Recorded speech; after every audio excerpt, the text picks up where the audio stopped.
Hello, Gunther. Welcome and thank you for joining us for this short interview. Scrum is 20 years old, and there are two never-ending discussions. One about scaling it, another one about implementing it, both in big organizations. What are your 2 cents in the discussion? Well, there are two sides to the discussion. The success of Scrum has made sure that there might be a lot of suboptimal implementations, but at least there's a lot of them. That gives us a good foundation to improve. In a way that's better than still having to promote Scrum and get people into even start with Scrum. It's a great start, and we can help people improve. And we see that as our role, as helping people understand Scrum better and mature their implementation of Scrum. There's so much improvement possible, which is good. It will never stop. Improvement will never stop.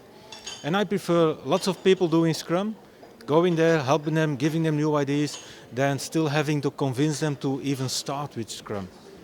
So it's an urban legend that if you're a startup, one-team company, one-man company, it's easy to be agile, it's easy to implement Scrum. So imagine I'm a CEO of a corporation in 10 countries, 20,000 employees. We're doing waterfall, we don't like it, we heard about Agile. Where to start? How would you start? First of all, the essential problem isn't in the fact that you want to scale Scrum.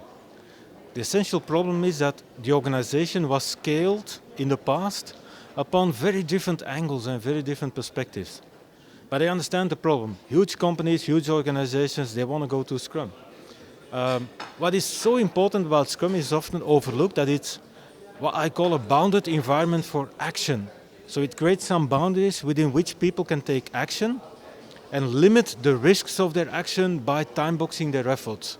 And that's often overlooked. So take action, try something, don't take too long, stop regularly to look back, inspect what you're doing, adapt what you're doing, and that is so much more valuable than being paralyzed by the size and where do we start. Pick something, start there, do it, pick a pilot project to do Scrum, set up a sort of separate department within the company next to the traditional way of doing software. We call it a Scrum Studio. Let the Scrum Studio work on Scrum. Hire people, invest in your people, and above all, start changing, take action. Do something that you think might work. Check regularly whether it's actually working or not. Do something else. It is hard work, and it will take time. Some companies, I've seen some big companies go for Scrum within, let's say, one department. I've seen one company that I worked with go from 0 people doing Scrum up to 800 people in an IT department doing Scrum. It took them 2.5 years, which is in a way pretty fast if you look back at it. The achievements were huge. Then other people within the organization, huge organization, picked up on that, and they wanted the same. They wanted those benefits too. And the management of the organization, the board of directors wanted that too. And then they sort of commanded the rest of the organization to adapt Scrum in 5 months. That's nice, but it probably will not work. If it takes 800 people 2.5 years, I don't know how long it's going to take for 4,000 or 5,000 people, but at least more than 5 months. So be realistic, but take action. Improve, do something, learn, inspect, adapt. That's the essence of Scrum. And people do take actions, and I see, in my experience, two ways. Either teams very low on the bottom in the care here of a corporation, thinking Scrum is fine, so bottom-up implementation of Scrum, and sooner or later they hit a glass roof of procedures and structures that they cannot work with anymore. The other approach is top-down. Some CEOs said we're going into Scrum, but that's rare. What do you think? What is better? What is the best way?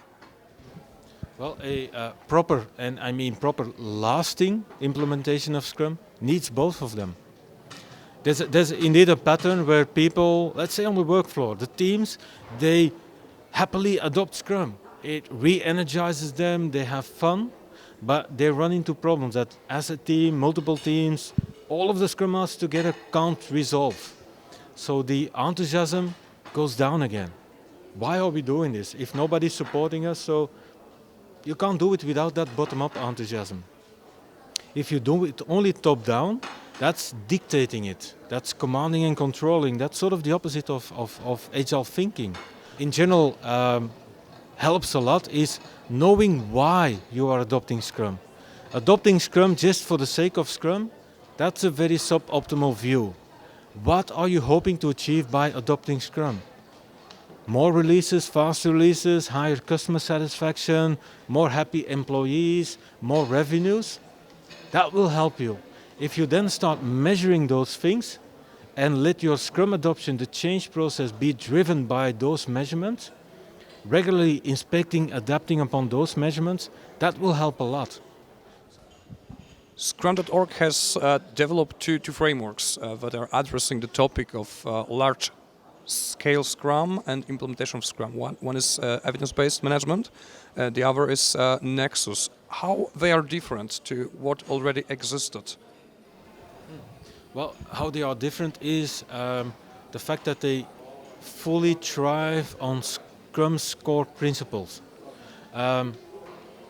We don't think you have to add roles and reintroduce phases and sort of hierarchical stuff again on top of Scrum. You can grow Scrum in a horizontal way. Spread it. It's like an oil spill. It's what some people might call fractal growth, incremental growth. So, and our models. So the one thing, the Nexus, the Scale Professional Scrum framework we have in place. It will help people scale their product development done through Scrum. Next to that, we've got the Agility Path framework. That will help people address the organization. So not only the product development, but product development as embedded in the whole organization. And both of them use empiricism, bottom-up intelligence, creativity of people to grow product development and grow the organization.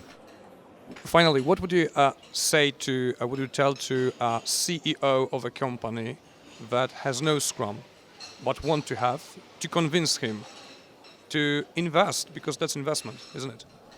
Okay. Be informed.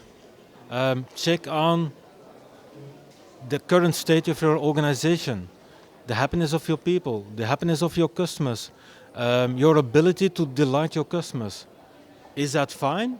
Don't change. Do you think you can do better than that? Look for other ways that can bring you that improvement, that optimization. And Scrum is a tool that can actually help you do that. Scrum is not an IT tool.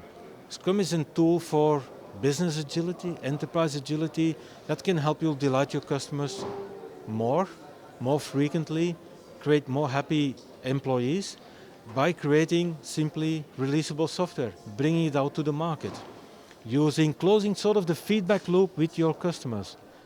Very often I see CEOs or leaders in general that avoid Scrum, especially on large scale, and telling me that they don't see what's at the end, what's the vision.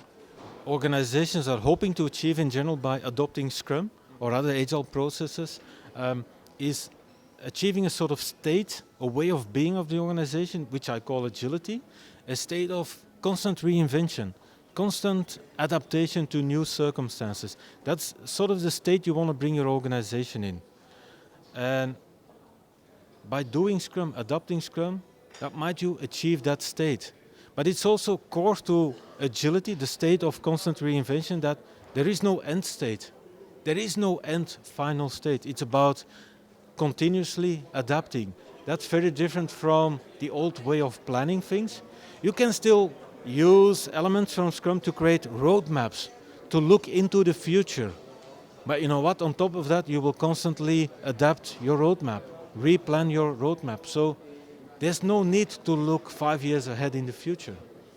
So, and that's a core belief. I think it's essential to agility. It cannot be planned, it cannot be dictated, it has no end state, it uses feedback loops to have control over what's going on. Okay, thank you very much for your time, and I wish you a good conference, and stay here.